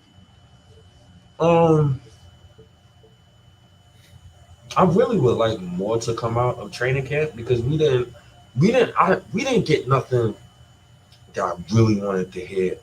I really want to start hearing the reporters talk about, and I guess if you want, you could play some of the videos, but or we could wait till the next podcast and really talk about uh training camp and stuff right before preseason because matter of fact, let's hold off on that for the next pod. We can talk about that for the next pod because we just spent so much time on the whole like the COVID thing and your teammates and having your teammates back. So I think we should definitely say that for the next show. But you know, Thibodeau, he just said a lot of things that we want to hear. But Mitchell Robinson, yo man, now that I think about it, like it's tough. It's tough. Sell high, yo, and I mean that loosely. So I don't want to get killed for that. Yeah, it's the beginning of the year, so I mean it's worth talking about. It's worth mentioning. You know what I'm saying? You know, as like the little subplots for the season and stuff like that. So it's just things that we're gonna continue to monitor as time goes on. You know, well our opinions have definitely changed big time. You know, before because I mean last year we didn't even think Quickly was going to be anybody. He ended up being something big for us. You know, later on in the year, and we didn't have roles at the beginning. Now things are just different now, man. So Yeah, everything is a wait and see. yeah. Yeah. So I love everything what Tibbs is saying, but I still kind of see him as a liar. But he's saying all the right things. And Yeah. the one thing that I love about Thibodeau is, and I said this at the beginning of the pod, is he's always positive about his players. Like he backs his players a lot. Like even Right. when fans is crapping on him, he backs his players. And you know, I just love what he brings to the table, man. I just hope that he can adapt and he can, just be himself, honestly. Oh, Well, here's a good question before we get out of here. Queen's mhm. Court, I guess she's talking about Mitchell Robinson's. So, what do you think Mitchell Robinson's value is elsewhere around the league? So good evening, good evening, good evening. Love your show. Appreciate y'all watching your show the other night. Um, like I said before, I think I probably told you this on a pod with you, Miss Stuff, but I think Mitch on the open market will get 70 plus million or more. And I'm sticking to that. And I have not changed my feelings upon that because just imagine a team who's center needy and sees a guy who's Mitchell Robinson's age, probably 23 going on 24. You see a guy like that who broke the field goal percentage record with Alfred Payton as a starting point guard and Fizdale as his coach, by the way. Wait, was Fizdale there yet? With Fizdale as his coach, by the way. So it is tough. You get what I'm saying? To gouge how good Mitch can be under the circumstances of what he's been through. So a team can really take him away. I can see a team giving him 20 million. And I keep telling Diehard this: if we don't get a contract done with Mitch, like before like the trade deadline and all that, I don't know when the deadline is. I think we should probably look that up. I would really look into trading him, or I would keep him and then sign and trade him next summer and get some type of value for him. And I think looking at this roster right now, it's no way in hell they're gonna pay Nerlens and Mitch. They're gonna choose one of them. And I think Mitch has one of the honestly, Mitch stuff, like I think he has one of the highest values in the league. If you get a guy like Mitch, a Mitchell Robinson in the open market, easily. What? You see what Jared Allen got? Please. That man better not touch free agency. It's gonna be a lot of angry Knicks fans telling you that much. Well, not me, because I mean the guy still gotta prove that he could play. Oh, He gotta well, be able not, he gotta be able to show up. I love him because he our draft pick. You know how I feel about our draft picks, man. I love my kids, man. Love it, love the Yeah, kids. But but at the end of the day, it's yeah, about not about the back of the jersey, right? It's about the front of the jersey.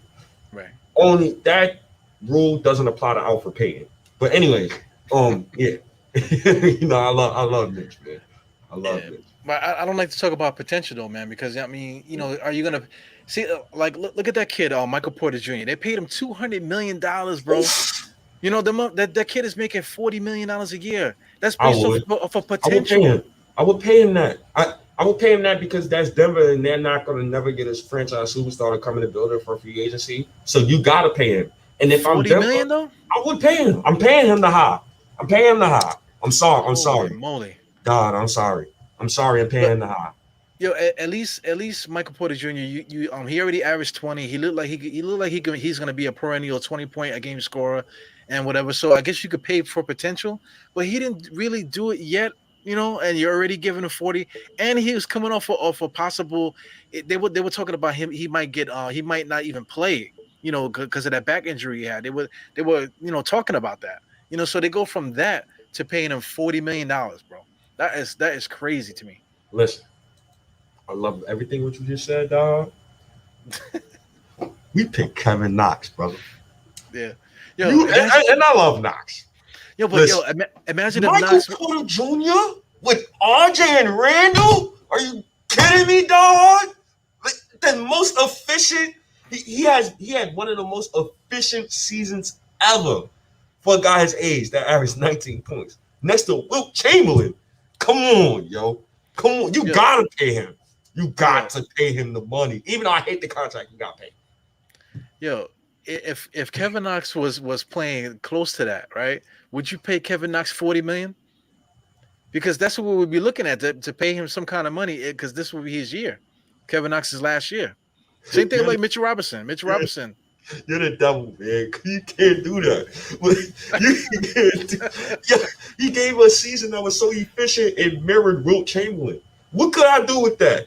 Come on, dog. 19 points a game does not equivalent to what Wilt Chamberlain did in his career, man. No. But I'm saying, like, his efficiency he was so efficient. Like, you can't not dismiss that. And then he could score. He's a bucket. He's playing with the best passing big man in the NBA history. He's the best passing big man I've ever seen in my life. And you got Jamal Murray. Jamal Murray's locked in. You're a small market. You already been winning. You came back from 3-1 down in the Western Conference. You gotta pay him, dog. You gotta pay him. You gotta roll that dice. Hope you roll a 4, 5, 6. You gotta pay him, yo. You cannot let that type of talent walk through the door. And he fell to you. Yo, remember Otto Porter Jr. when he first came into the league? Same thing. They said he was efficient and all that. They ended up giving him a max contract too, and he ended up being a bum within like the next year or so. Being a journeyman, always injured and all kind of stuff. But you still got to pay him that max money. He's just getting off the max money contract this year. You know what I'm gonna say to you? I don't think. What you gonna say, Steve? No disrespect to Otto Porter Jr. I don't think he loved the game, yo. You know how, I listen to all these sports podcasts. I listen to all the smoke and all that, and they basically the general consensus is, certain players who play basketball for the money, and certain players who play basketball for their financial gain, and certain players who play basketball because they actually love the sport. So it's different, yo. Everybody's different, dog. Everybody's different. Do you think Michael Porter Jr. is one of those guys? I think he actually loves the game. I think he loves the game of basketball. I think he's really good. He's really talented. I know his defense is bad, but he's a really good basketball player, dog. And I'm not mad at that contract at all for the situation that they're in now. I wish we had three. What? I wish we drafted three players of that type of caliber. And what? I am. If they was giving RJ $40 million, dog, I better not hear you say nothing about RJ with his $40 million. I better hear you. You better. I don't want to hear that, yo. He gonna get his bag. Well, it's almost the same thing because Michael Porter missed a year because of the back and stuff, so he only really played like 3 seasons, 2. I don't even because my phone died, I can't even look it up. But anyway, Mitch, RJ averages 17 points a game. Let's say if he was up for a contract extension, would you pay RJ Barrett $40 million today based off of what he did last year? I gotta see it. Next season. This is season. This is money time. But you gotta pay. Let's say if you had to pay RJ this summer, would you have paid RJ $40 million? Oh, for season that he just had? Yes. No, I would pay him lower than that. But he's after his 3rd season. If he shows up, I'm paying him the money. Listen, yo. When I first seen Jaylen Brown's contract, because remember Jaylen Brown just came off averaging like 15 points or something like that. Like I didn't think Jaylen Brown really deserved the money. He was always hurt, but he started producing. He showed up, And you He work showed hard up for that. after he got paid, which is lucky. He's lucky. Boston's lucky that he turned into a 20-point game scorer after he got the contract. He's lucky. They're lucky over there. I don't know, man. $40 million. I don't know. And he's Michael Porter Jr. is a goofy motherfucker, man. He said a bunch of weird stuff, Oh man, like since he's been a pro, so. Oh man, please let's not stop non-vaccinated stuff, man. Nah, I don't even want to kill him. Outside of that, the whole MAGA stuff and all that weird Christian shit that he was saying. Yeah, man. So it's just weird. The $40 million is a lot of bread, bro. That is a lot of money to give a player. Sherman was saying that RG is not worth $40 million. But if let's say if RG gives us 17 points a game again, I think he's gonna do better than that. But I mean, like towards the end of his contract, we're gonna have to pay him eventually. Is he worth any kind of money? I don't know, man. El Surrey saying MPJ is getting Noel money for me, $10 million a year. You got to be realistic with the market, man. We were talking about Mitch. You said $70 million on the open market. I'm quite sure a team would do that, man. But based off of what Mitchell Robinson has done, and especially with his injury history, I can't say I could give him all that. Yeah, I mean, we don't have to give him that, but another team will. And the NBA rules, RJ Barrett max is only $28 million. Okay, I'm fine with paying him that, but he got to show up. He got to show up. He got it. This is the season where he got to show up. He cannot make people like me look stupid. He got people. I'm not even gonna mention their name, and they say stuff to me on Twitter like, "Well, if RJ Barrett averages 15 points and he's playing great defense, that's improvement." No, MFA. Maybe if he was drafted 25th overall, okay, cool. He can do that. He can regress in points. Not when you drafted third. You're drafted too high. Well, one thing I want to say about the Sherman and thing what he's saying about the 40 million that his max is not 40, it's 28. But then what's Michael Porter Jr.'s max? It's the same thing. Incentives. I think it's 170 with incentives. The incentives That is a lot of incentives, though. You gotta pass him. You gotta stay healthy. You gotta make an All-Star game. You know how hard that is. He's not gonna make that whole contract. I know, but I would assume that Michael Porter Jr.'s max is probably the same as RJ's. Because they're all on the same rookie scale. You know what I'm saying? So the $28 million max is probably the same thing that Michael Porter. So you mean to tell me that from 28 million to 40? How many incentives do you got in this contract, man? Like, god damn. The new TV deal coming up, man, and you already heard that the cap. I believe we spoke about it already, but the cap space is possibly going up to 171 million. So these guys, I like how the Knicks got their cap situation set up, and I don't think RJ Barrett's contract would impede on the Knicks really getting another superstar to come in, especially if we're winning consistently. That's what we need to do. We just gotta win. We just gotta win every year. A lot of people might not like what I'm about to say, but you might have to beat the Toronto Raptors for the first 2-3 years of your run. You gotta take some playoff ass kickings real quick. You gotta let your young players get older. I always say to you, man, this is gonna be a process, man. We 2 years away from being 2 years away.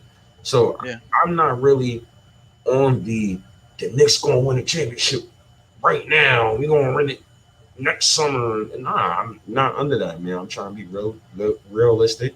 And, there's other teams who's way better than us. But at the same time, you never know what can happen. Because now Philly look like it's crumbling. Philly's going to crumble. Matter of fact, Philly's going to crumble. So we can throw that out the way. But then you got all of these young teams that's in the Eastern Conference.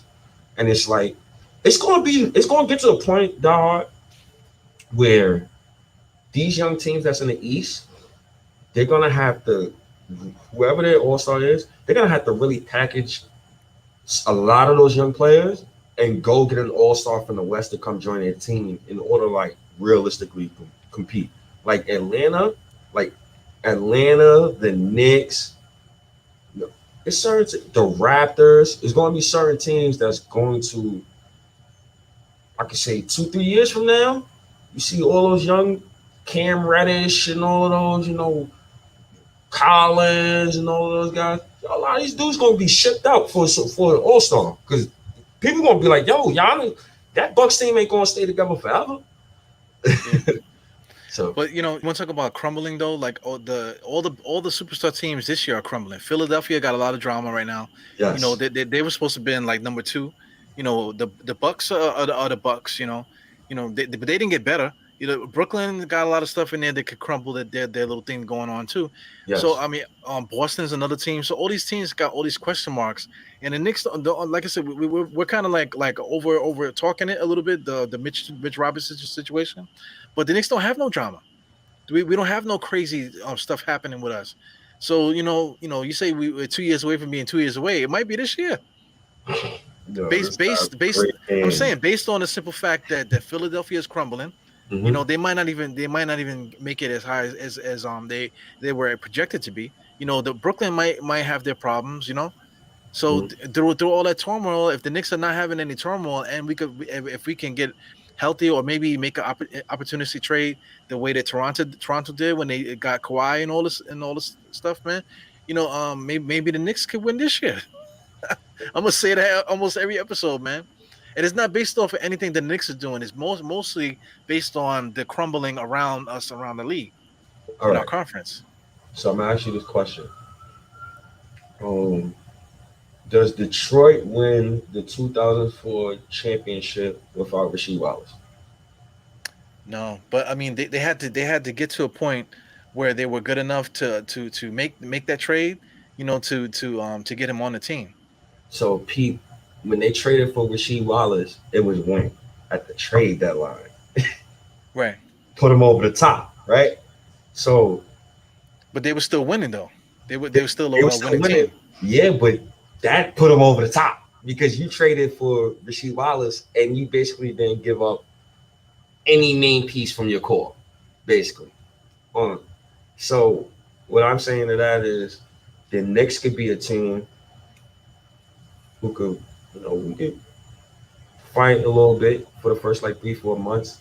And then during trade deadline, you got an unforeseen circumstance that we probably don't see now, where a star or an ex-star was probably kind of out. No, I don't even want to say that. I'm not even going to put that energy into the Knicks. I'm going to say a guy like, Ben Simmons or just an all-star caliber player. Karl Anthony Towns. Oh, God. And anything for shits and giggles, Yeah. And it just any player who can up the level of the overall team at the moment, we could put them right in the starting lineup, and it's no drop off. But we get even better. It's the Rasheed Wallace trade. I don't know. The Knicks would have to make a trade, bro. And I just don't. Who's that guy? Who is the guy? If the Knicks was hot during the season, who is the guy that you can see this upcoming season disgruntled, that we don't know he's disgruntled yet, who the Knicks could possibly get at the trade deadlines, who can put us over the top? Now, at the same time, this is when Philly's crumbling, right? The East at the Philly, I don't care about none of those teams. Like, I'm not scared of none of those teams. So I don't give a shit. So if you want to put it in that way, but it is that way though. Oh, come on. Man. Oh, it is that way. It only takes a little bit of belief, man. Because Detroit traded for Rasheed, but Rasheed originally got traded to Atlanta, and then for some rule that happened that they were able that he only played one game in Atlanta and then got traded to Detroit. You know what I'm saying? So even Detroit didn't actually get Rasheed Wallace until after the fact, after he was traded the first time. Then he got traded again. You know what I'm saying? That's unprecedented, kind of. Man. So you never know, man. We gotta be. You know how lucky we gotta be, bro. First of all, we gotta pray to God that the West that's a Royal Rumble. We gotta just make sure that's a Royal Rumble. Like, right. Good luck, right? Timberwolves stay healthy. Golden State, Clay back. I was watching Cleveland versus Golden State Game 7 because I was like, yo, you know what, man? I want to see some good point guard play, man. Let me turn on Game 7. I'm watching Kyrie give Clay the business the whole game 7. But Clay is healthy. I just said the Timberwolves. Portland, I think, is crumbling. And on a low. I think it's on a low. But I think Portland is crumbling. I'm praying to God, knock on wood, Utah crumbles. That's my name. I'm gonna keep putting that energy in the air. Utah is not making the playoffs. So I know it sounds blasphemous, but I need that energy over there. The West kill each other. The Lakers get an unforeseen injury. We know Kawhi ain't going to be healthy damn near the whole year, but they say he'll probably play. But Kawhi, man, he ain't playing next season. Then you got the Eastern Conference. So after you said all that, you just painted the picture for the Knicks to win the championship this year. Yeah, but that's not. Why don't you want to agree with? Why don't you want to believe what you're saying? Just believe it. Because believe it. I don't see a trade that I can see us getting hot. I can see Kemba staying healthy, right? I can see Thibodeau giving Kemba the correct minutes or whatever the case may be. So I can see him giving rest games. But I don't see the trade material. Like, I don't see a trade coming together unless other teams really are shitting the bed. So, but you just explained. You just made the whole league. Yes, I did. Just now. I did, but that's just kind of I'm trying to put the bad juju on them, man. We done had 20 years of this. I only see 4 winning seasons in my lifetime, man. I need the bad juju on them, but it can happen. And then here's the thing, knock on wood. Milwaukee can't be healthy at all. There you go. You just killed. I'm not going to say Milwaukee now. Huh? You just killed Milwaukee now. Milwaukee gotta be healthy all 82 games.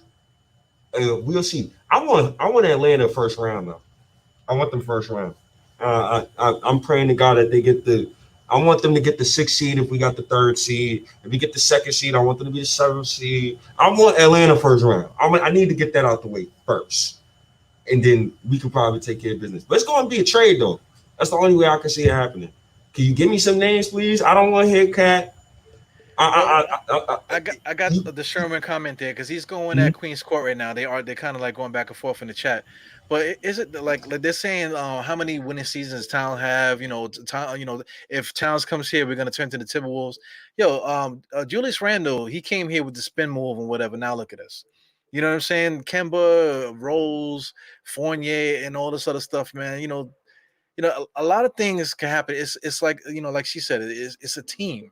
It's about the team. It's not about simply Towns. Getting Towns, adding to the guys that we already have winning here. It's team concept. It has to do with the team. Adding that talent to the team that we have. You know what I'm saying? Like you're talking about a trade. State. It probably will have to be something like that. A special trade to happen. It don't have to be Towns, but if it was Towns, and to get here, especially like you said, like I said, now you killed the Bucks, you killed every single team in the East, and you killed a bunch of teams in the West. If we was to finagle a trade to get Cat over here, who's stopping us? Yo, that. Because if we can't defend, so I'm looking at. Let's think about the front courts in the Eastern Conference, right? So our front court is Karl Anthony Towns, Julius Randle, RJ Barrett. That's good though. That's a good front court. That's a tough front court. And plus I know Cat don't give a damn about Joel Embiid. And I think Karl Anthony Towns easily could be the best center in the Eastern Conference. Easily. It not even up for discussion. Julius Randle versus Giannis. I think Randle he's ready for that matchup. RJ Barrett against Chris Middleton. Then you got Karl Anthony. It can work because we know we ain't trading Kemba. Kemba is staying. It can work, but what do you have after you make that trade? That's the thing. Because if I'm the Timberwolves and the Knicks call me, let's say hypothetically the Knicks call me, yo man, what's up, man? What's up with Cat, man? All right, y'all. If I'm the Timberwolves, I'm on Mitch, I want Quickly. Do I want Obi? Yeah, give I him Obi want too. I want Obi too. Hmm. I want Mitch, Obi, Quickly. Now, let's say if they don't. Let's say, all right, the Knicks be like, yo, come on, man, you can't take Quickly, man. Mitch, Obi. You could take Evan Fournier. Realistically, I don't see how the Knicks could get Cat without giving up either IQ or McBride. So then it comes down to who do you want to give up first? And I don't think I don't think the Knicks would trade Quickly before McBride. It's tough. Yeah, the thing is, we have supreme depth. So if we get like you just mentioned McBride, if we give up Quickly, we got McBride. Yeah, You know what I'm but saying? you can't get Quickly so like we've seen it, right? So we've seen it, and she's saying it's about timeline. So who fits the timeline more? Emmanuel Quickly fits the timeline more if she's going by that logic, right? So you would have to trade McBride, and McBride would be going to a team that is rebuilding. It's tough, man. It's tough. It's not tough because you just put a trade together.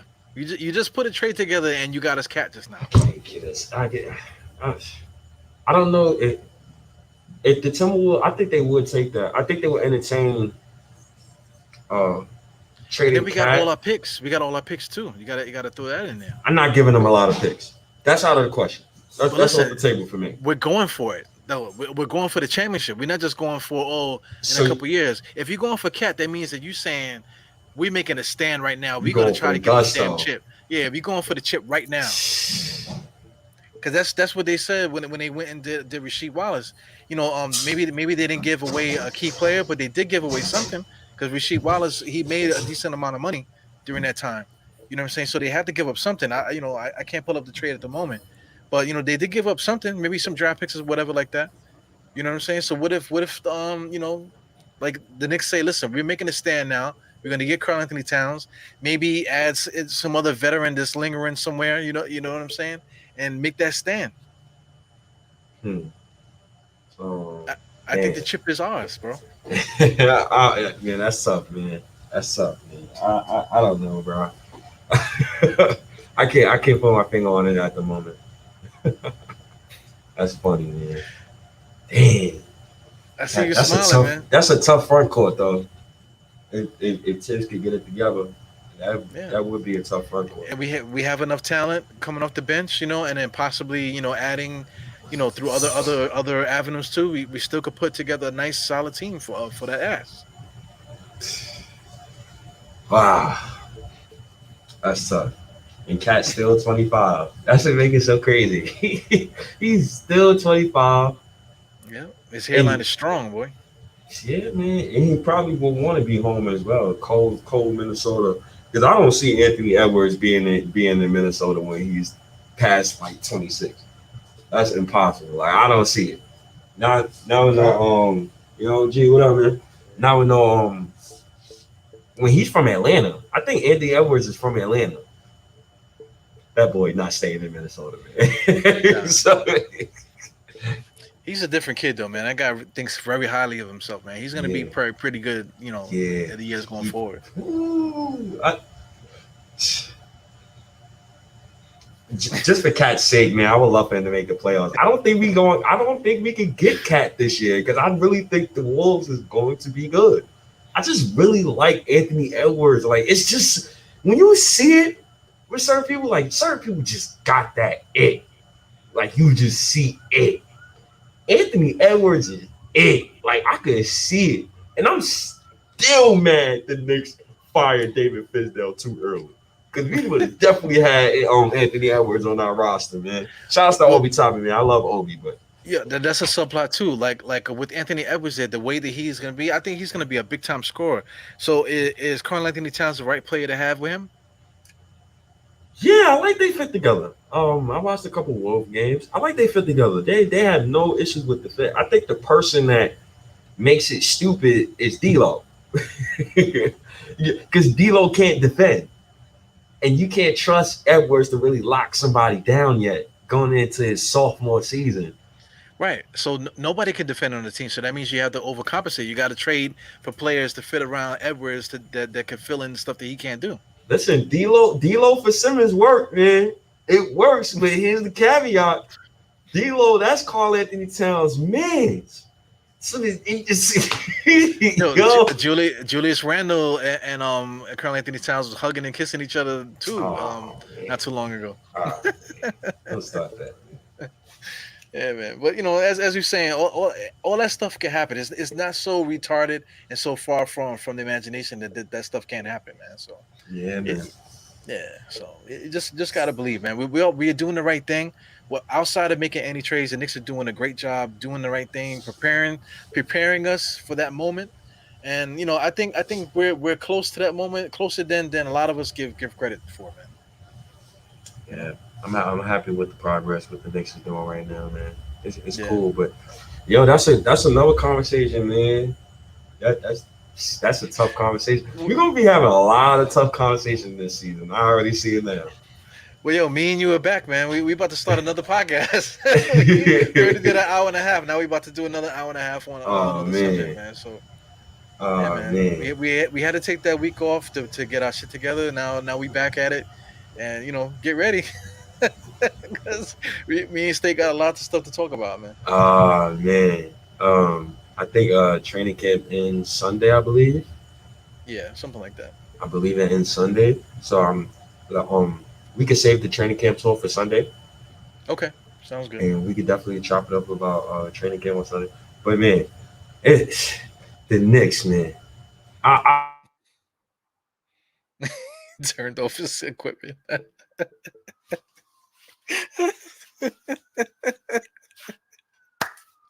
I'm laughing at him, man. He's so funny, man. Like, State be trying hard, man, to get the setup together. You see that he went and rented a whole wing of the hospital. Oh yeah.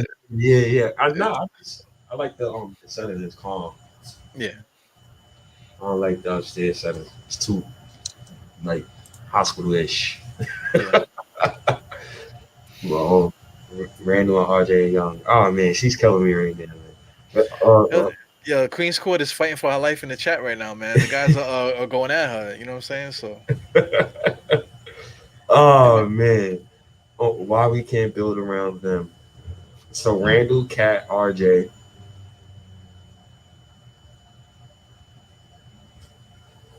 Why not? You know what I'm saying? I'm trying to get you to believe, man. Sometimes you do. Sometimes I can get you to do it, but you do the same thing for me too, man. Sometimes you can get me to agree to things, but the one thing we both can agree on is that something good is gonna happen to us, as a franchise, whatever, and we just gotta stick with that, man. You know what I'm saying?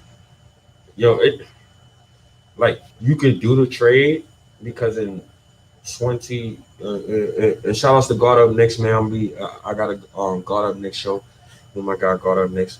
We're gonna be podding on Monday at like 9:30. So tune into that. Salute to you, Apollo. I appreciate you. RJ, Randall, Cat in 2025, the cap space, the cap room goes up to 171 million. You gotta give me another guy in there, man. I need another guy in there for me to feel more comfortable about that. But I ain't trying to be no regular super team, man. I'm trying to be unbeatable, man. I like that Golden State villain. When they was the villain, bro, I hated Gold. When they got KD, bro, it was to the point. Why even watch basketball? I think the Knicks are gonna get there because we're setting the table for that. We don't have no mistakes on our roster. We have nothing on our roster that's a mistake contract wise. Nothing is tying us up anymore. You know what I'm saying? So we got a clean slate. So when that money does kick in, the extra money, whatever, we are gonna be the bad guys, man. Because like you said, we got to pay RJ probably. But the way that we're being so responsible, otherwise, we're gonna have probably like 50, 60, 70, $100 million, in the stash and to sign guys, and we already showing that we can win already. So I can only imagine a guy like Anthony Edwards might be on the Knicks, man. You never know. Oh man, don't start that, man. I'm just waiting. What I'm really waiting for, I'm waiting for the next rookie who pulls a Porzingis. I'm calling it the Porzingis because that said young player acts out of said team before they get said max contract. I want to see which rookie player got the same cojones like Porzingis to do that. That's when the NBA starts really getting interesting. When rookies back, man, I'm sick of this bullshit. Yeah, y'all ain't winning me. I'm out of here. So, man, we gonna see. Yeah, a guy like Anthony Edwards, I can see that. I can see it with Zion as well. I guess yo Zion, they asking a question. He's like, yeah, man, I love New Orleans. It's like, like if he was Pinocchio, he'd be like this, like, yeah, you don't have potential. You don't have potential with his nose growing and stuff. You know? It is dope. And you could and when you're a person from if you're a person from the street, or you're a person like you're a real good businessman, or you're a real good hustler, or you're a person who you worked in retail or something like that, you could read people's body movements, you could read their facial expressions, you could kind of read when they're being fake. Great Oscar act, Zion. Yeah. Great Oscar act. I would love to get Zion. I just don't see how Zion and Randall would fit together. That sounds like a layup line to me, but I mean, to each his own. Yeah, you never know. Like we might trade for Cat and then still sign Zion too. What do you think about that? Oh God, now you're just going in the wormhole right now. Now you're just going in the wormhole. Yo, sir, man. Sir, I hate when people say he's not a winner. Zach LaVine not a winner. Bradley Beal not a winner. If that's the case, because he hasn't won nothing since John Wall been hurt. Legit, Michael Jordan was not a winner. You know, he was not a winner. For a couple years, man. For his first 6-7 years, he was damn near 30 years old. He was damn near 30 years old by the time he started winning anything. So, I mean, if you're gonna put that label out there, man, it's a lot of guys in the NBA who don't win, who just put up stats. Maybe it's the team, maybe it's them, maybe it's the organization. We don't know, but hey, it happens, yo. It happens. A lot of NBA players put up bad numbers good numbers on bad teams. Shit, look at Monta Ellis. There's so many of them, man. So many of them players throughout the years. The most famous? Listen, no Allen Iverson. I don't know where that 2000s Philly team go, because the second best player on that team was Eric Snow, I think. Right. So. Even a guy like Mitch. Remember Mitch Richmond? Richmond. Yes. Yeah. He's a Hall of Famer. 20 points a game for damn near 12 years straight. 20 points a game. He never won nothing in his career. He barely made the playoffs. I think he won a championship with the Lakers as one of the 15th men, coming off the bench, at the end of his career, if I'm not mistaken. You know what I'm saying? But outside of that, he didn't do nothing his whole career really. He just was a guy that got stats. That's tough. So to each his own, man. These players, thank you to LeBron. These players got power now. So.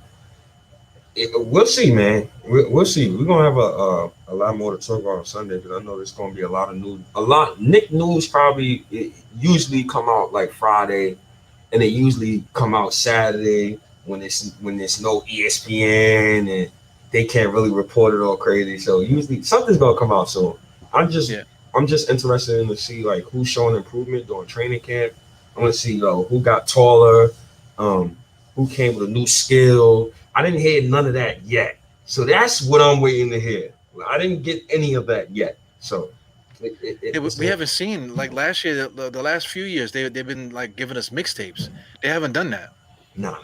Throwing us mixtapes and stuff like that. They haven't done that. So other teams have had a couple scrimmages. They're showing the guys play, but not the Knicks. You know what I'm saying? So this is just the way the Knicks operate now. They're not showing nobody nothing. There's not even a link for the open practice. Usually they have an open practice where they let the fans in, usually season ticket holders, whatever. But I haven't even heard anything about that.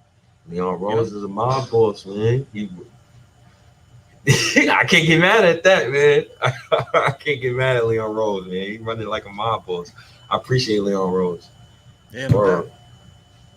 Yeah, man. As long as we keep winning, I don't care what those guys do, man. They keep, they're not signing nobody bad. They're not trading no picks, man. We doing everything right. I can't say nothing bad about what they're doing, man. Yep. So I'm happy, man. That's all I got, honestly.